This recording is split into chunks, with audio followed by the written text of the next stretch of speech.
یاری ما الله، عزت میده الله، مقام میده الله، اولاد میده الله، معز ما الله، مذل ما الله. کسی که مقام میده الله، کسی که عزت میده الله، کسی که ذلیل میکنه الله، کسی که جایگاه میده الله، کسی که غنی میگردانه الله، کسی را که فقیر میگردانه الله. لا اله الا الله. همه چیز از آن الله است.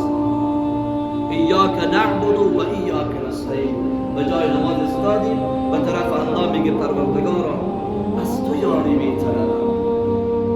نماز که تمام میشه بعد بگو یا الله من گفتم از تو یاری میطلبم، قرض دارم، مریض دارم، مشکلی دارم، دردی دارم، حاجتی دارم، فقیرم، مستعضفم، درد قلب دارم، گناهکارم.